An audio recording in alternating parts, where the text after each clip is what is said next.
Welcome to the second week of algorithms. Before we kind of do a recap of what we did in last class,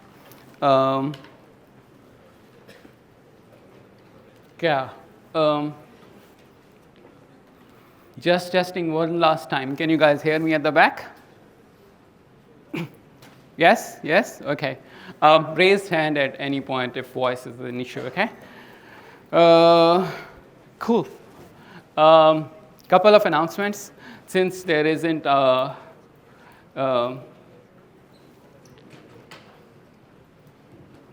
since there isn't anything fun going on in your lives, Zainab actually posted homework 1. As I promised you that I will let you know which of the homeworks are graded. Homework 1 is graded, okay? And this is due next Monday, noon, 12, okay? It's already there. I made an update last night. So if you pulled it over the weekend, you should pull it again, okay? All right, enough whispering, okay? No talking, guys. No talking. No talking.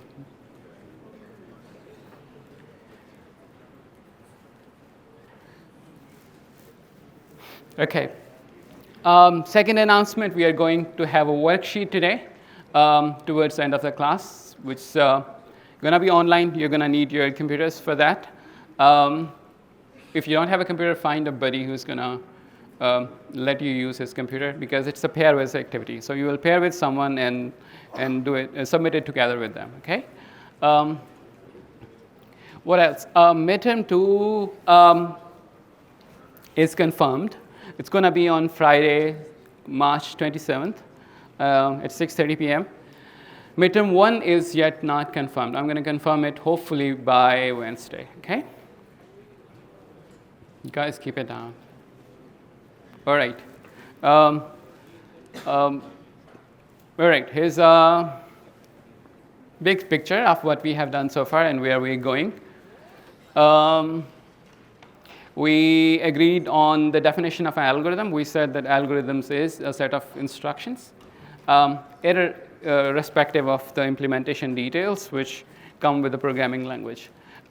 We decided how to analyze an algorithm for time complexity, and we saw how to use asymptotic notations to do that. After that, we started the first algorithm design paradigm, which was Prune and Search. And we saw an example of Prune and Search using median of medians algorithm. All right? And then we used kind of convexity of the runtime function to analyze the runtime of medians algorithm. Okay? ये जो last वाले दो part हैं, excuse me, I kind of, sorry. Okay, I'm going to quickly go through them today, okay? Before we move on to a new algorithm for the same problem, which was the selection problem. All right? So what's the selection problem? The selection problem was to find out the kth smallest number in a given list of n numbers. And, oh, this is algorithm 2. Where's algorithm 1? Oh, this is the algorithm 1. This was the first algorithm which was proposed to find the kth smallest number, or kth smallest or kth largest. And what you do is you repeatedly find the smallest element, throw it away, and find the smallest again. Do this k times, and you would get the kth smallest element, right? And since we are doing this, finding the smallest number in a list of n numbers, k times the overall time complexity is k times 1. All right? This was the first algorithm. The second algorithm was also proposed by someone in this class to do reasonably efficient sorting of the array, and then pick the kth item in the sorted list. That's going to be the kth smallest guy. Right? And this algorithm is dominated by the time complexity of the sorting, which takes n log n time. All right? Are we on the same page? Okay? assuming we are, how do you compare algorithm 1 and algorithm 2? When do you think algorithm 1 is going to be more efficient than algorithm 2? So this is algorithm 1. What you do is you repeatedly pick the kth smallest, and do you have something to say? Right, yeah. Yeah, perfect. So she said as long as k is smaller than log n, this algorithm is faster than the sorting algorithm, right? So you just plug the log n here, you're going to get the second algorithm's time complexity, right? So as long as k is smaller or grows smaller than log n, this algorithm is more efficient than sorting algorithm. All right? Yes? No? All right. Okay. Ali, can you shut the door? Anyone, please. Thank you. Okay. So we said we could do better than sorting, right? That's what we were doing in the last lecture. And here was the general paradigm of the Prune and Search algorithm. We said we are, instead of finding the kth smallest or the median, actual median algorithm, actual median number, we're going to pick an approximate median, use it to reduce the size of our problem, and then recursively solve it. All right? That was our general paradigm or design. Okay? So, and that's the generic Prune and Search. Okay? So I'm going to kind of write it here on the board as well. Kind of a silly diagram I make. So for any given problem, I'm just giving you an overview of Prune and Search. Okay? For any given algorithm, or for any given problem, you think of all possible solutions. Okay? And then you put them in a bag. Okay? So this is, let's say, your bag, and all of these points represent your solution. So for the median of medians, what does each point represent here?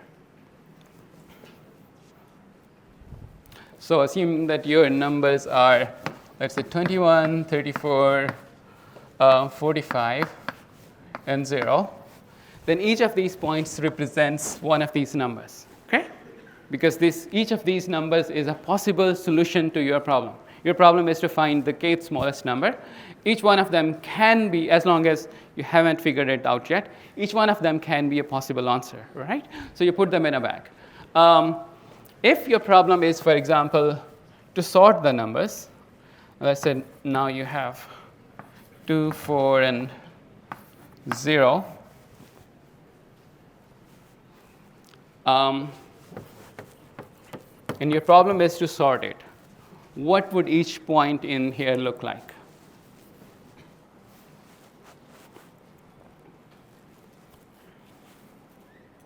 Anyone? If I'm trying to find the smallest, then each of these points, which represents a possible solution, is a number, right? Each one of them can be so if I'm, for example, trying to find smallest in this list, possible solutions are 21, 34, 45, 0, whatever, right? But if I'm trying to sort this, what's a possible solution? Yeah. Yeah. So she said a possible ordering of the numbers is the solution, right? In sorting, what you're trying to do is you are trying to reorder the numbers in a specific way. So all possible reorderings are your solutions. So for this problem, your solutions are, assuming that you don't actually know the numbers, right? This, for example, could be 0, 4, 2. Another possible answer could be 4, 2, 0. I'm not going to write all of them. But all 6 of them are going to be in your solution space. Okay? So what do we do in Prune and Search? What we do in Prune and Search is that we do some work, okay? And then we rule out part or a fraction of the solution space. Okay? And that's Prune and Search. Once you have ruled out a fraction of the sample space, you work with the remaining sample space, rule out some of it, and continue doing it. Okay? So after I have done this, I'll say that this remaining part is, for example, my solution. And then I'm going to rule out some part of it as well. So I moved from here to here. Then I don't know, I have this weird shape now. And then let's say I move from here to something even smaller, right, by doing this. But what's interesting about this is that let's say to rule out this part, you had to do some work which is linear in the number of linear in the size of the input. Okay? That's the first step you did. You ruled out a part of your sample space by doing a linear amount of work. The magic of Prune and Search is that's it. That's the time complexity of the whole algorithm. You're going to have to do it 100 times regardless, but the time it took you to do the first ruling out of a fraction of sample space is all the time it's going to take to find out the solution. Okay? There's kind of a little caveat which says that this needs to be at least log n. Okay? So your time complexity is at least log n, but it's at most either log n or whatever time it took you to do the first ruling out, first call in which you ruled part of the solution space. Okay? Cool. So this is what we were doing with the median of medians. We find an approximate median, and based on that approximate median, we rule out a fraction of the sample space. We do this in linear time, and linear time is the time complexity of the complete algorithm. Right? Let me just quickly go through the details, I guess. So this was the original kind of a general structure of the algorithm.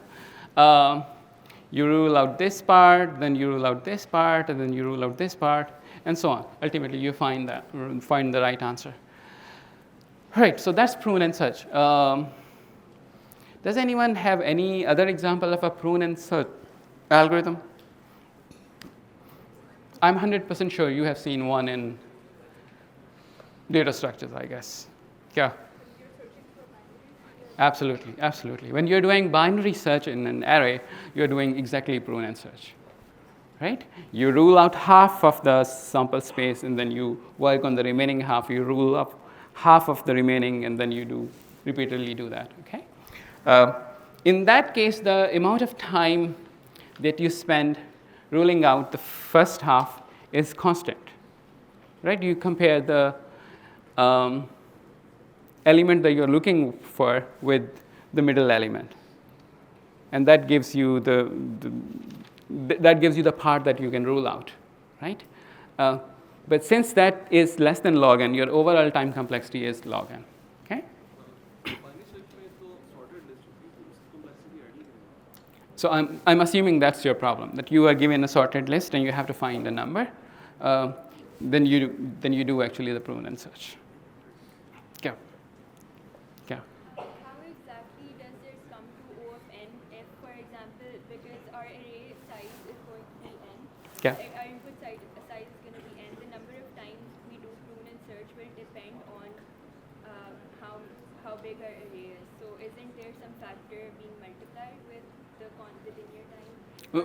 That's the fun of Prune and Search. So the question is that since we are doing this multiple times, right? We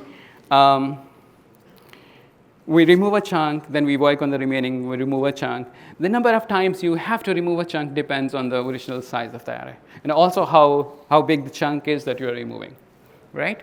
But as long as you are guaranteed a fraction of the chunk being removed at each step, your overall time complexity will remain whatever was in the first chunk, whatever was to remove the first chunk.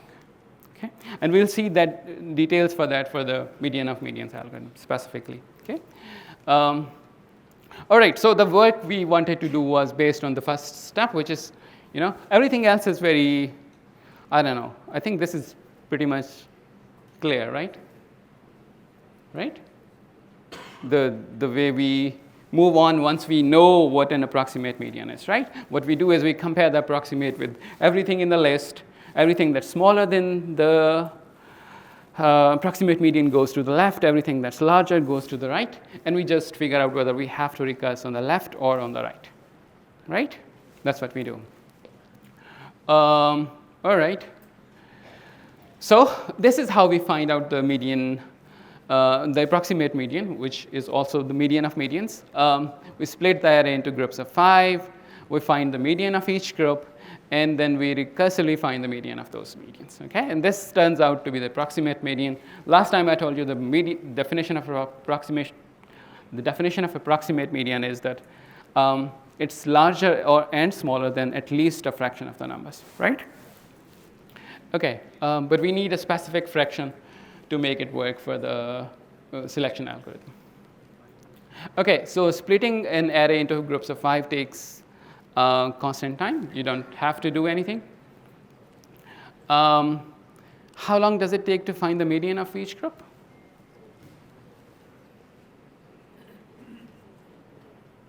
Anyone on my right? How long does it take to find the median of each group? We did this. You guys answered this last time. Yeah. Sorry? Order of n, right. Okay.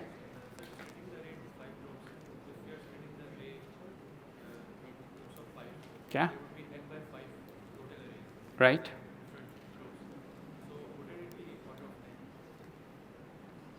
To do what? The first step.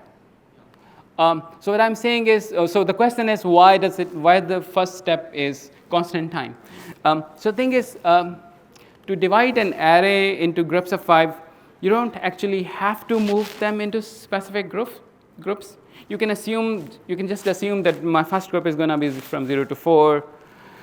My second group is going to be indexed from 5 to, I don't know, 8, 9, and so on, right? So you just assume that that's what my groups are going to be. So in the next step, what you do is you do what you needed to do without actually kind of moving those numbers into separate groups. So you don't actually have to do it. It doesn't really matter. You can call it linear if you want. That's a fair thing to do. But what I'm saying is you don't actually have to do it. You don't actually have to split the array into groups of 5. You just have to assume that, okay, my array is split into groups of 5. Make sense? Right. Right. We did split it. Right. Right. So we in the visualization we saw last time, we actually did split the array into groups of 5 for visualization. So in that case, it does take linear amount of time. So you're right. All right. Finding the median of each group. So per group, it takes constant amount of time. Each group contains 5 numbers. You have to do it for all n over 5 of them. So total amount of time for the second step is order n. Okay, constant per group. We recursively find median of these medians is going to take t of how much? Anyone? So it's going to be recursively something, right? It's going to be t of something. T of what? What's the size of the problem? What? N by 5, yeah. Right. So that's n by 5. And my problem is reduced by a factor of 5, which is great. So this step, finding approximate median, takes linear plus t of n by 5. Okay? So that's the cost of the first step. We partition array into left and right. That's also linear. And then this step and this step both take at most t of 7 n over 10. That's what we saw last time. So your overall time complexity is going to be this thing. It's a constant times n plus t of n over 5 plus t of 7 n over 10, right? And then we used convexity to convert this thing into t of 9 n over 10, okay? Are we good? Don't worry, we're going to revisit convexity as well. Cool. So what's a convex function? A convex function is something like this. The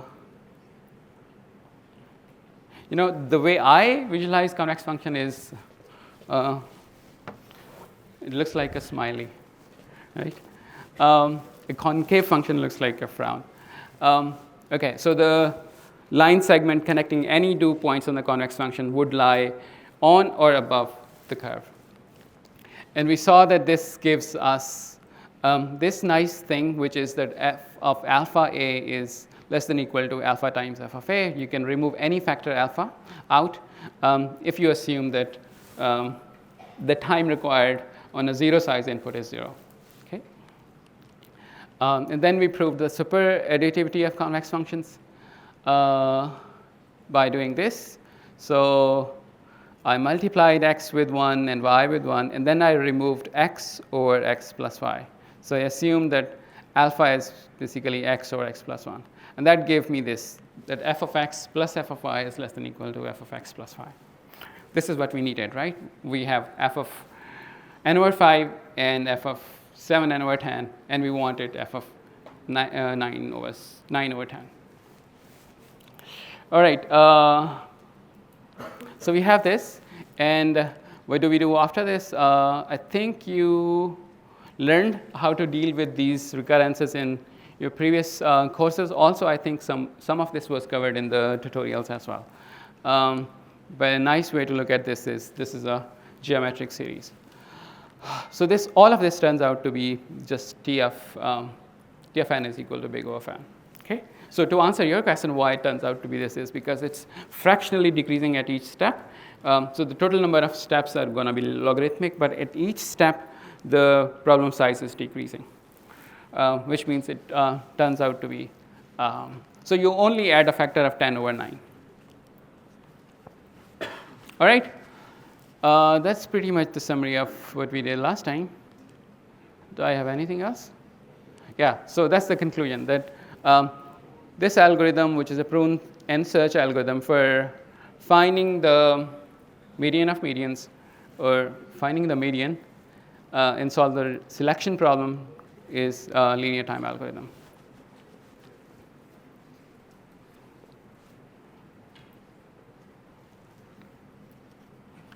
Hey, glasses, yeah. Up aage aa jaye, haan. Hurry up, yes, use.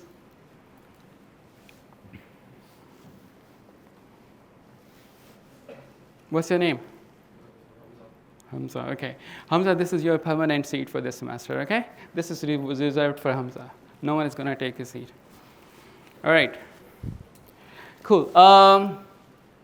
So this is nice. This is a theoretically linear time algorithm. This is the best we can do for a linear size input. So we are happy. But it's a bit, if I may say, hard to understand. Okay? The actual part that's a bit hard to understand and probably implement as well is the first one, to defining the approximate median or the median of medians. So the question is there a kind of a slightly easier way to do this approximate median thing? And well, the answer is yes. And the answer is you do it by random. Okay, so you uniformly, randomly select a number, call it your approximate median, and do whatever you were doing before. Okay, so you changed one line of code, which is that instead of approximating it by a median of median, you uniformly at random select a number from A. All right? And then you do exactly what you were doing before. You would split the array into two parts, and you will discard one of the parts away, work on the remaining part recursively, and so on. To analyze this algorithm for time complexity, we need probability. And we're going to cover some of that today, okay? Any questions before we move on?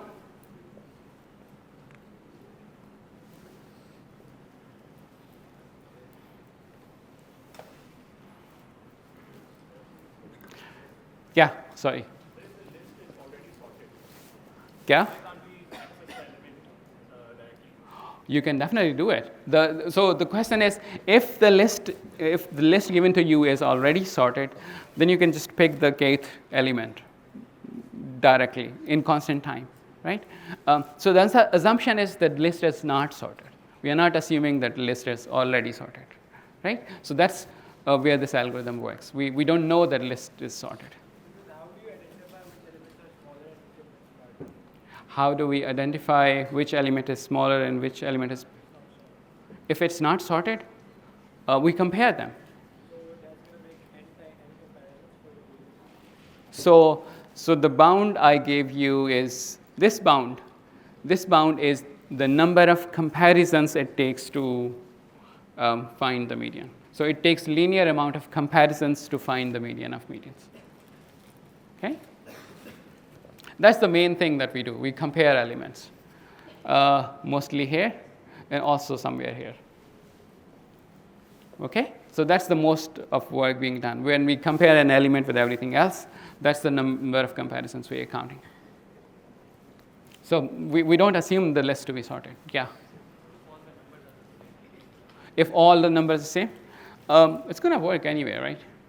So you would have chunks of 5. For example, everything is 5. I don't know, everything is 1. So the question is, what if everything is same? You have a million numbers, but all of them are equal to 1, and you want to find out its median. How would you do it? You would run the same algorithm. You would make chunks of 5. Everything is 1. Let me just complete this, and I'll come back to you. Median of every list is going to be 1, and medians of all medians are going to be 1. And then you would get,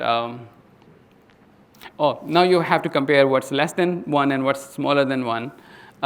And you would end up with a list which contains 1 everywhere, right? We have a problem. We have a problem. How would we deal with it? So let me write down the problem, okay? I was kind of glossing over this. So assume that you have a list of numbers, but it all contains 1s, okay? So if you make a group out of it, you would make groups of 5.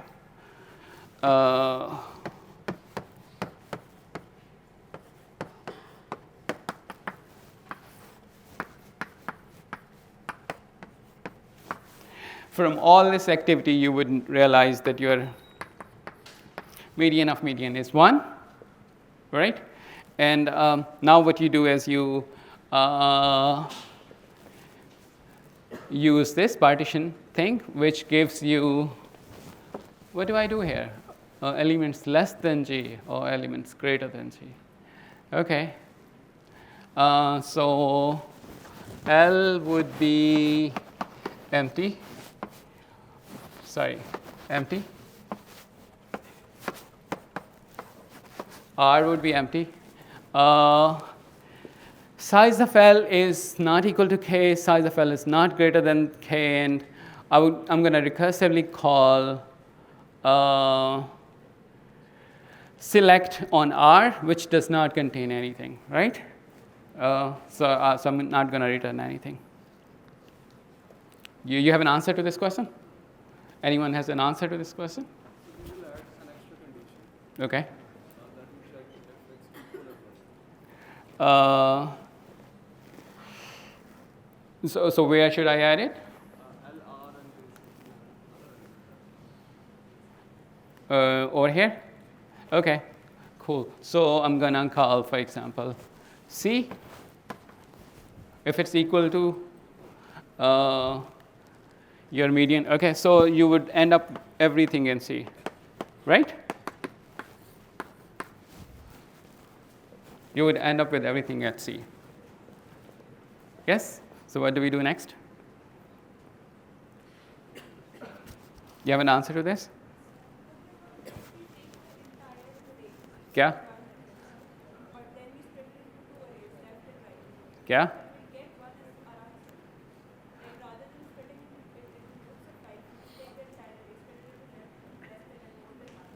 Okay.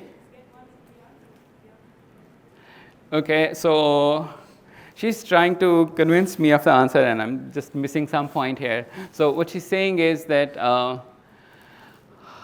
so you compare your so how do you move something into L and R?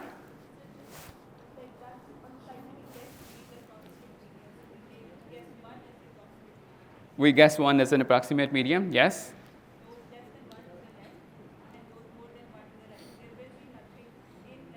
Yes? How do we return this? This is what we should do, I think. This is what we should do. But how do we know that this is what's happening?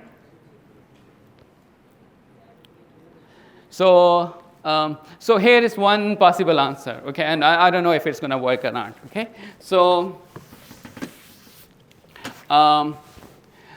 here's one possible thing that could work. If L is empty, and how do you write an and? Like this. And R is empty, then return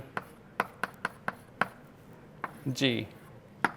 Is this what you are saying? Okay. Does anyone find a problem with this?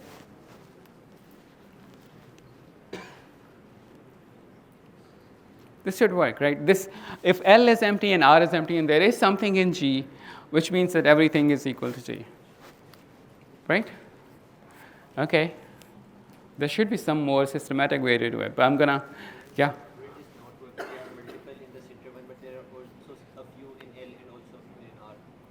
So then, in that case, you would recurse. In that case, you would recurse. If there is something in L that's definitely smaller than G, then you either need to throw it away or you need to recurse on it. Okay? So what he's saying is that if you have some multiples of 1, but there's something, for example, there are 5 zeros and there are 5 9s as well. In that case, you have something in L and you have something in R. In that case, you must work with L and R. You should either throw one of them away or you should work with one of them, right? So you need to work with it. I should get going because we have a worksheet today and I'm gonna do a few things in the next 5 minutes. Can you guys please leave questions in the Slack channel? Sorry about that. Okay, moving on, guys. This is a brief background on probability that I need to give you before we talk about probabilistic analysis or randomized probabilistic analysis of the randomized algorithm, okay? Which we cannot cover today, okay? So it's just probability. I'm gonna skip this, okay? So the first definition in probability is that you start with a random experiment. A random experiment is an occurring whose outcome is uncertain. There is some uncertainty in its outcome, okay? For example, tossing a coin, rolling a die, choosing a pivot uniformly at random from an array, okay? These are all possible random experiments. We have something called sample space, usually denoted by gamma. This is not gamma, it's omega, right? It's a set of all possible things that can happen in that experiment. Guys, keep it down. An outcome is a single element of the sample space. So, for example, if your experiment is to choose random index from an array, your sample space is all possible indices, right? So it's 1, 2, 3, 4, 5, up till n. If your experiment is that you are tossing 2 coins, possible things that can happen is that you can get 2 heads, 1 head and a tail and a head, and 2 tails. Okay, these are all possible things that can happen. And the set of all possible outcomes is called, hurry up, sample space. Good. Okay. If you roll a 6-sided die, these are all possible things that can that are outcomes of this experiment. Okay. Probability distribution. A probability distribution assigns probability to each outcome in the sample space. So, but there are two rules. One is that for each outcome, you cannot assign it a negative value. You have to assign it a positive value. And the second rule is that sum of all probability values must equal to 1. All right? Here's an example. So for sample space 1, 2, 3, 4, 5, 6, if your die is fair, the probability of 1 is 1 over 6, probability of 2 is 1 over 6, probability of 6 is 1 over 6. If your coin is fair, the probability of getting 2 heads is 1 over 4, probability of getting 1 head and a tail is 1 over 2, and probability of getting 2 tails is 1 over 4. Are we good? Any questions? I can take questions on this slide.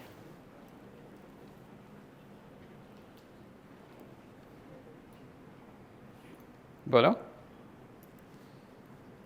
Are we good? Have you guys seen all of this before? Awesome. Last time you lied. Last time you said you haven't seen probability before. In any case, let's go through it anyway, okay? I spent a couple of hours making these slides. Useless. Oh boy. Okay. An event is a subset of the sample space. Okay, so it's a bunch of outcomes bunched together. So, for example, if this is your sample space, then this is one possible outcome. Okay. Oh, sorry, one possible event. This event contains this, and this. It does not contain TT. It contains everything else. So this event represents the outcomes where you receive you get at least one head, okay? This thing, I just wanted to point out that E is equal to empty set is also an event, okay? Because it's a subset of the sample space. And everything is also an event. Okay, so event is not the event that you know. It's just a subset of the sample space. A random variable. What's a random variable? A random variable is when you assign something to the outcomes in your sample space, and that something is a real number. Okay, so you assign a real value to each outcome of your sample space. So for example, if I assign 0.5 here, I don't know, 0.9 here, 2 here, and 1 here, this is a random variable, okay? But it usually has some meaning, something to do with the outcome. For example, you can assign a random variable which counts the number of tails in the outcome. Okay, so for example, that random variable would have a 0 for HH, 1 for HT, 1 for TH, and 2 for TT. Okay. All right. Expected value of a random variable is probability weighted average of its possible values.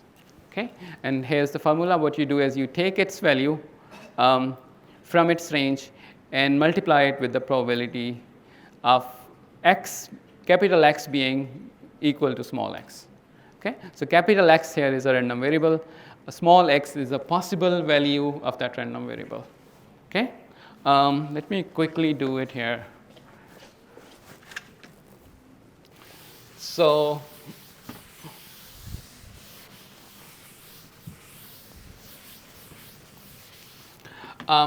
let's say your experiment is that you're going to roll 2 fair dice. Okay, dice is plural, right? Or die is a plural? Dice? Dice? Die? Oh boy, are you confused as I am? Okay, so what do we have on the, I don't know, dice. Okay, so Or is it die? Dice, okay. So roll 2 dice, okay? Your possible outcomes are, what do you get?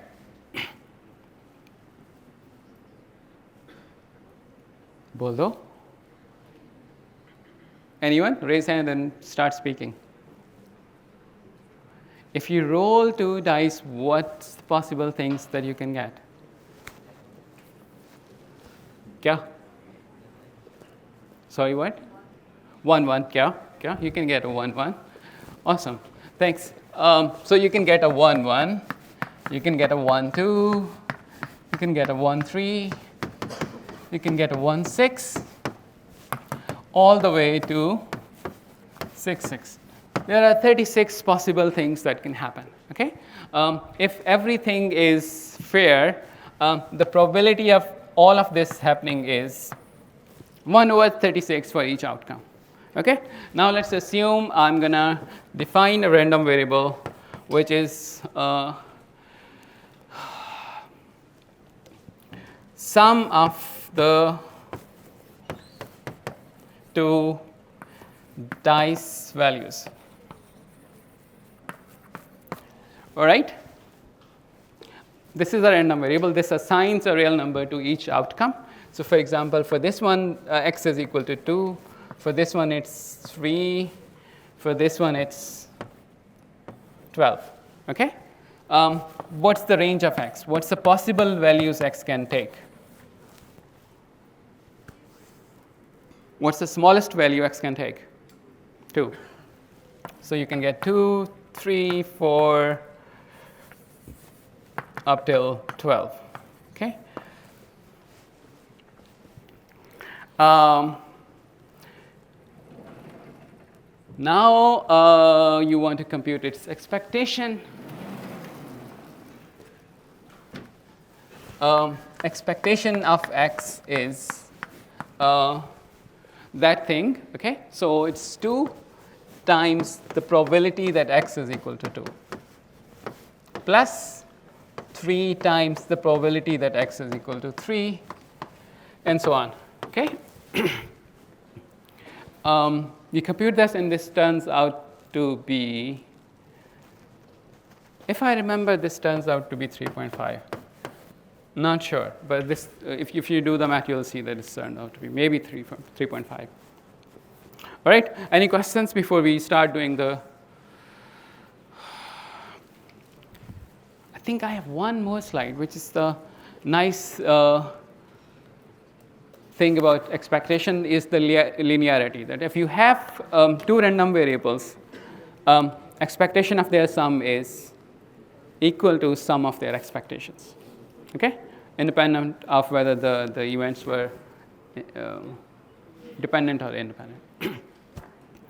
All right, are we ready for the worksheet?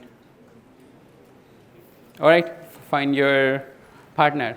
Can TAs spread around, please?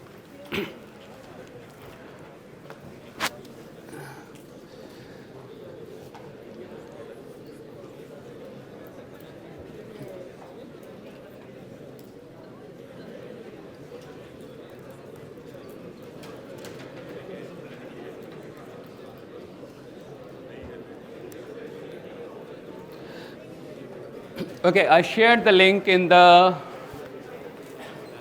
Slack channel.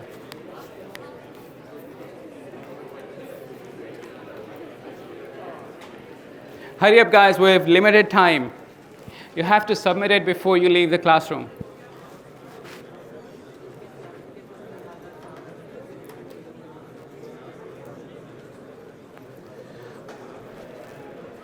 Coffee is ruined. Visible of ho jayega when I've asked them to submit the drive link inline and attach the IP, YNB, and .py files. Okay. Because they can change the drive link later on. So the files are there for the solution file. Okay. Okay.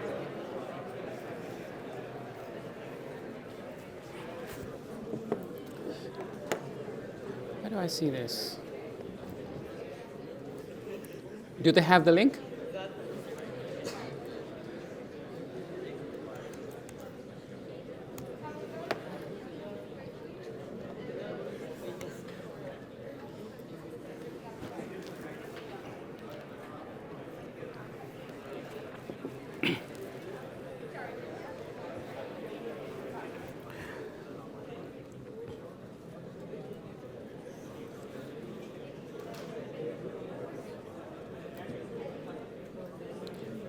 right.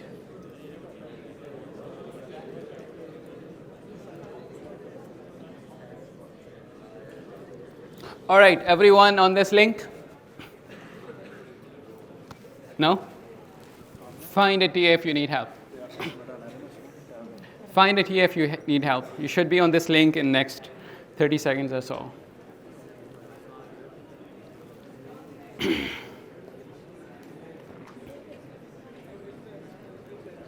You need help? I'm not going to go around and help people.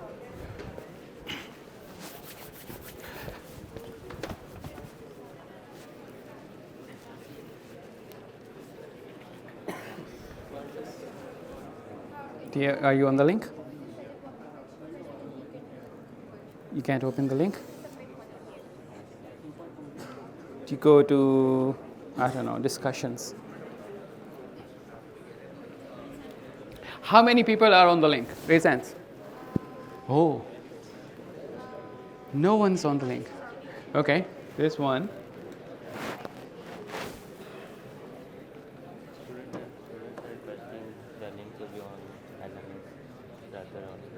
Link LMS पर हमने post कर दिया है. It'll be visible in 1 minute on the assignments tab under worksheet 1. So I'm going to clarify that pair-wise activity, but they have to submit on their own LMS, है ना? Right, yeah. Let me, yeah. So, just a clarification. Hello. So it's a pairwise activity in the sense that you can talk to your partner, but you have to submit your own work, okay? So you have to submit it to your own LMS. Otherwise, you won't be graded for it.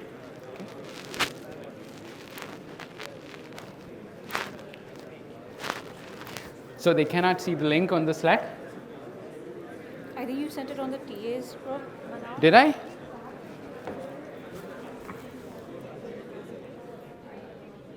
No, it's discussion. It's on discussion channel. Some people were asking to share it on LMS instead of Slack. Okay, that's all right.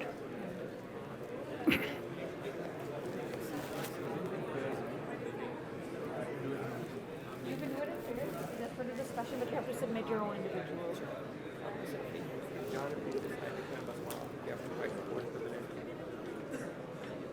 Yeah.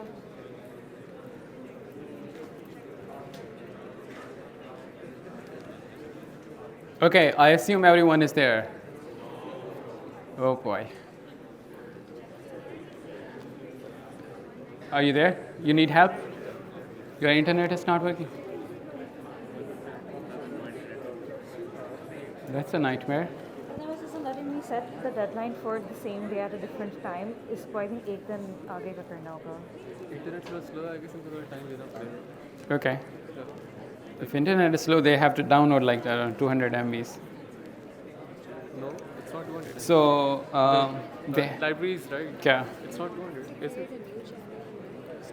Oh no, I think it's about 30 MB or something. Yeah. ये कर सकते हैं कि अगर 200 MB is too much to download, Nice, 30 MB. 30 MB is. अगर download है मसला they can submit it later. Wouldn't be nice. I wanted to do it in class. They can do it here. Yeah. अगर किसी को Okay. So, I think रात तक deadline they they because some people don't have their laptops and सब होने ही रहा है activity. Let's try to do it in class and we'll see if we run Some into people issues. have approached the TA के उनसे हर किसी के pretty लिए good at stay sitting. pair-wise Okay. discussion. फिर कर लेते हैं. All right, how many people are on the link? Okay. Like 5 people? 10? क्या हुआ? इंटरनेट नहीं चल रहा? इंटरनेट क्यों नहीं चल रहा? Is it a LUMS thing or I a think Pakistan it- thing? I think it is. We noticed this as well. Our Wi-Fi wouldn't usually be working during class. I think there might be a system that blocks it while you're during your class timings. We would usually have to be using Okay. mobile data, but since they're in the basement, Okay. their data won't work. Somewhere over there.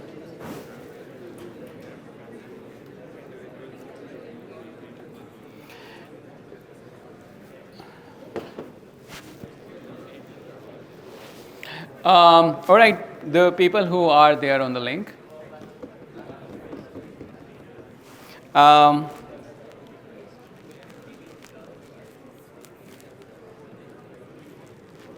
So the first step is to save a copy of this. You won't be able to edit this notebook, okay? So I'm gonna go to File, save a copy in Drive.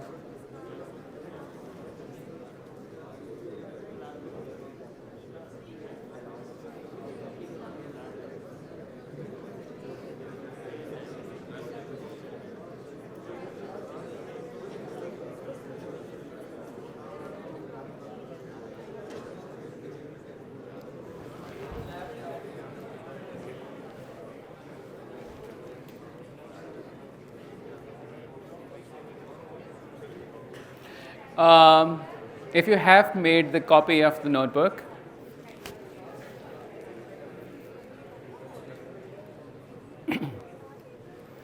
did you make the notebook copy? Okay, okay. All right. Okay, cool. So the first thing I want you to do is double click on the first cell. You would be able to edit it now, okay?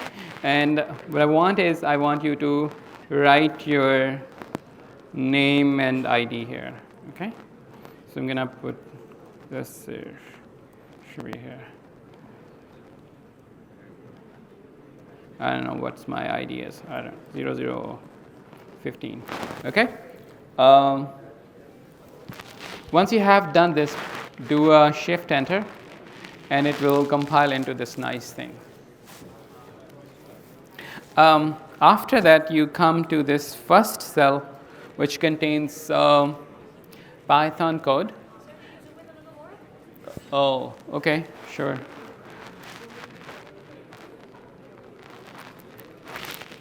Okay. Is it better? Yes, this is better. Great. All right, come to the second cell and do Shift Enter. This will install some libraries depending on your internet. It could take few seconds to few days, I guess. Oh, it's there.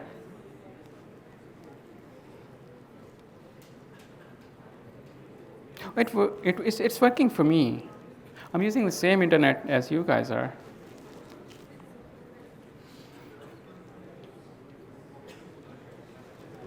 All right, done with the library installation?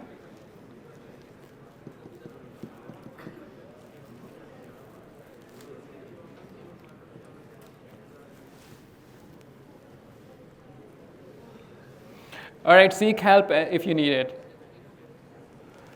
Internet का हम कुछ नहीं कर सकते बाकी otherwise we'll help you.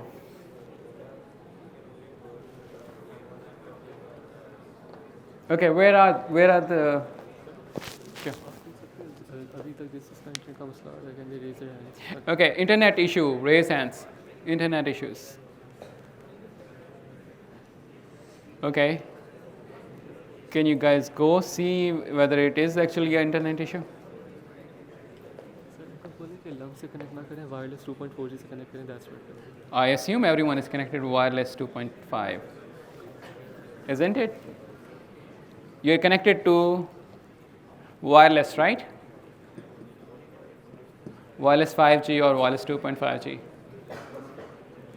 Okay, it's still not working? No?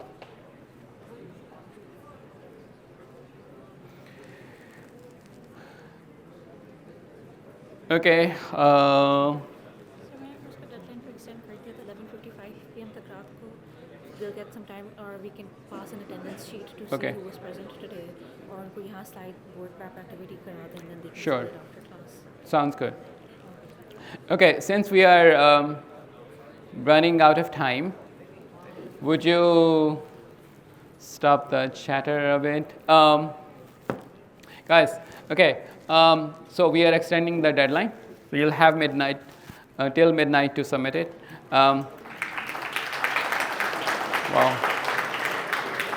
Oh, Okay? Now I know. That's what makes you happy. Okay. All right. Let's work through this in the next around 10, 15 minutes, okay, on my laptop. And you can follow along if you are there, okay? So the first thing you do is you make a copy of the, guys, you still have to listen to me, okay? Sorry, what? What? Oh, lights off, okay.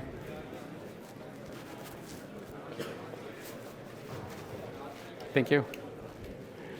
All right.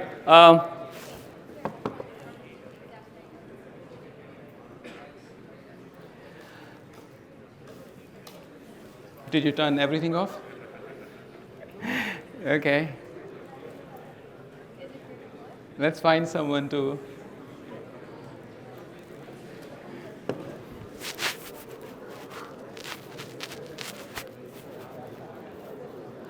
All right.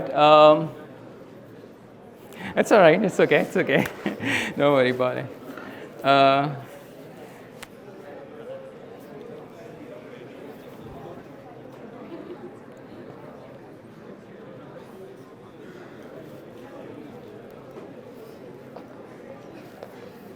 We turned off the, I don't know, screens. Hello. Okay, so the purpose of this activity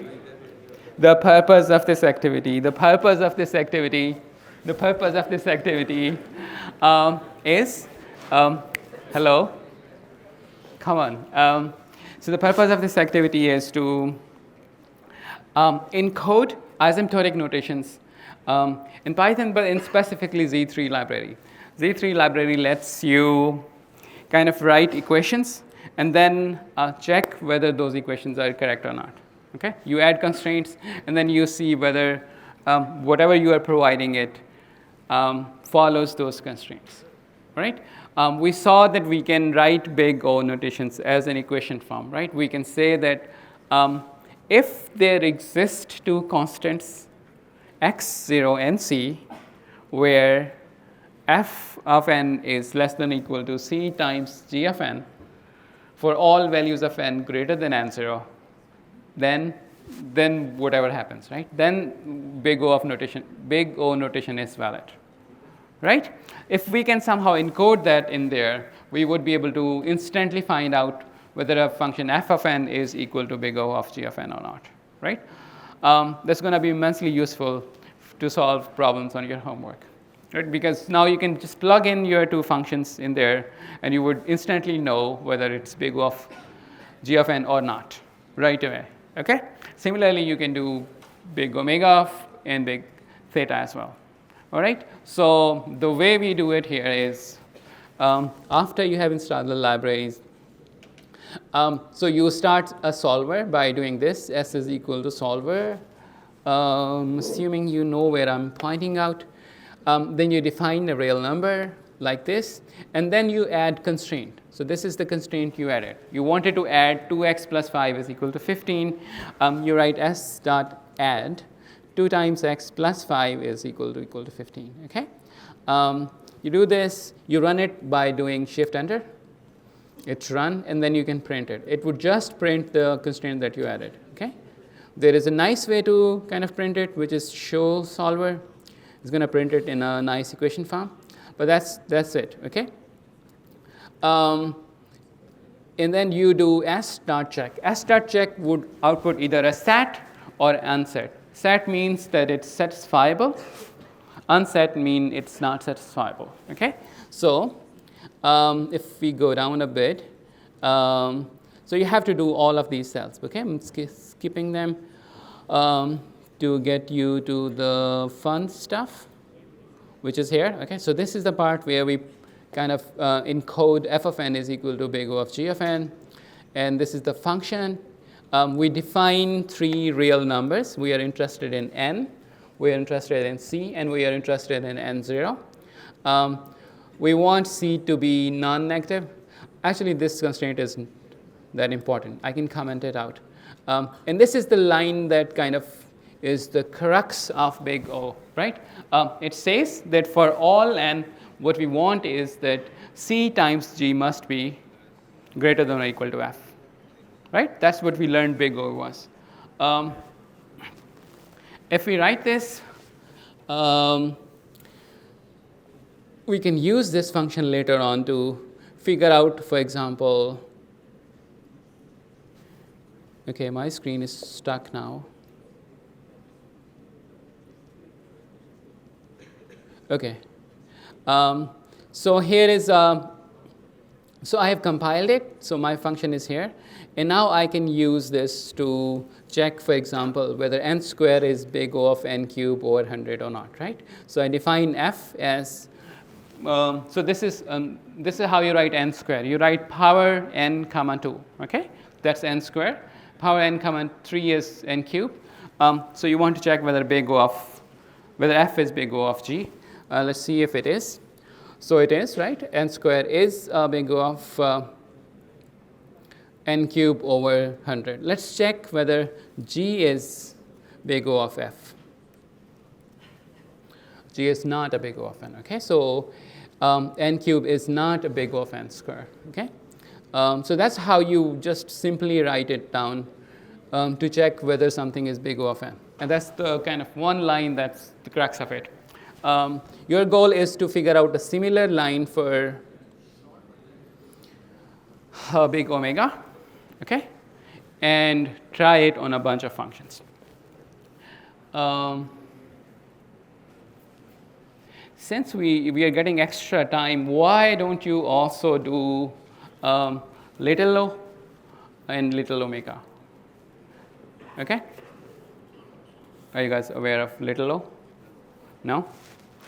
So little o, so big O says that your function grows at most as fast as this function. Okay? F of n is big O of g of n means that f of n grows at most as fast as g of n. Writing that f of n is little o of gn means that it does not grow as fast as gn. It grows slower than g of n. Okay? So f of n is equal to big O of g of n could mean that f of n and g of n grow at the same rate. F of n is little o of g of n means that f of n strictly grows slowly compared to g of n. Okay? The definition is in your homework. Exact definition, the mathematical one, the one you have to encode it here. Okay? So for your worksheet, can we turn on the lights now? For your so for your worksheet, you have to encode two functions. One is make big omega,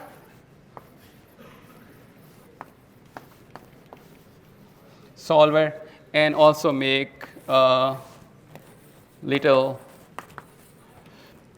omega or O, I don't care, your choice. All right? Any questions? Any questions? Any questions? Yes? Which part? For this worksheet, your deadline is midnight, and you have to write two routines. One is make big omega solver, okay? And the other one is make little o solver, okay? The definition of little o is in the homework, okay? Yes? Are we good? Yeah. So, so there is a definition in this function for big omega, but the key line is missing there. So you have to put a line somewhere there. It's not complete. As far as I know, it's not complete. Okay? So you have to write a line there. I think the key line which I pointed out here is missing there. Questions, folks? Questions? We have time. We have 5 minutes. Questions?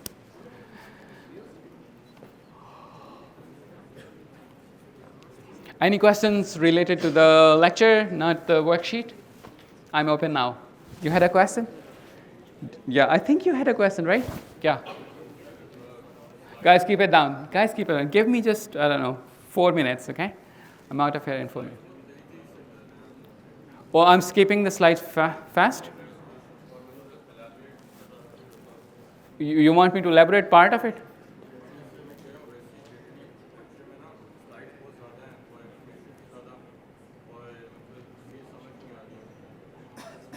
Can you point to any particular thing that I can try to explain? Okay, let me go back there, okay? Don't worry. We can do this. I like these kind of questions.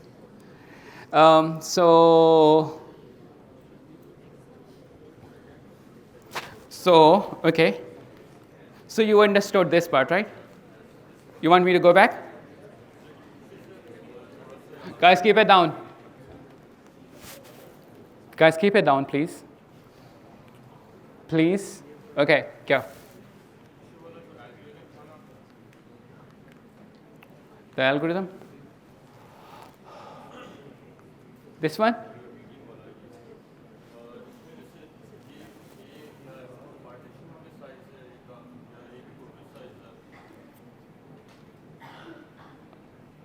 Can you repeat once more? Yes? Okay, cool. I can explain this. Guys, keep it down. So the question he's asking is, from this slide, it's not clear what's the size of the original array and what's the size of each partition, right? That's what you are saying. So, do you want to be kicked out? Okay. All right, so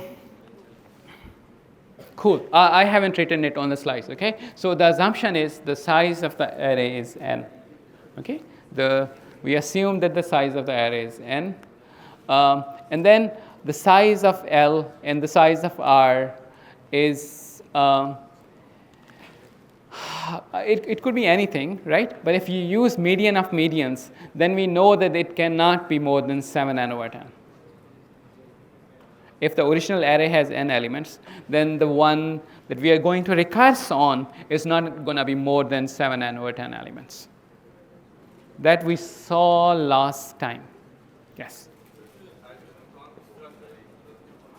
Do you use this whole algorithm of the first line? So देखो ये इस algorithm का एक structure है, right? Which is the prune and search structure. Which is that that we find an approximate median. You understand how we find approximate median? You don't understand that. See, that's you needed to stop me when I was doing that. But where's the approximate median thing? These are just 3 steps in approximate median. Yeah, this is how we find the approximate median. Let me just make sure that he's okay with it before I come to you.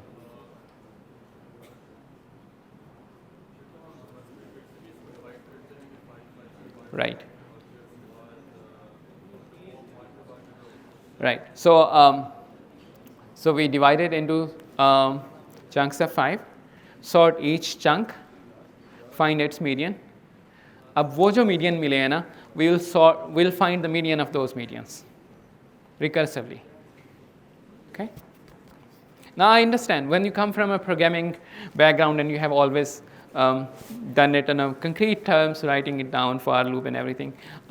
This sounds a bit perplexing, but I hope you will get used to it.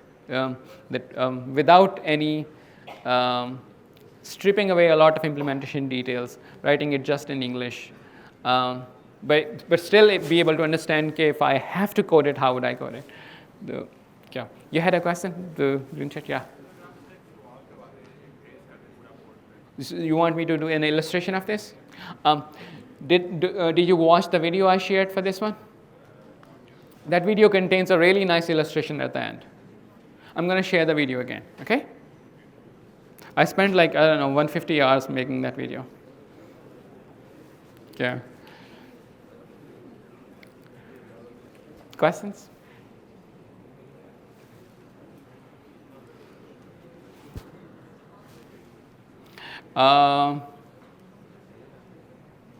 Okay, class dismissed. See you on Wednesday.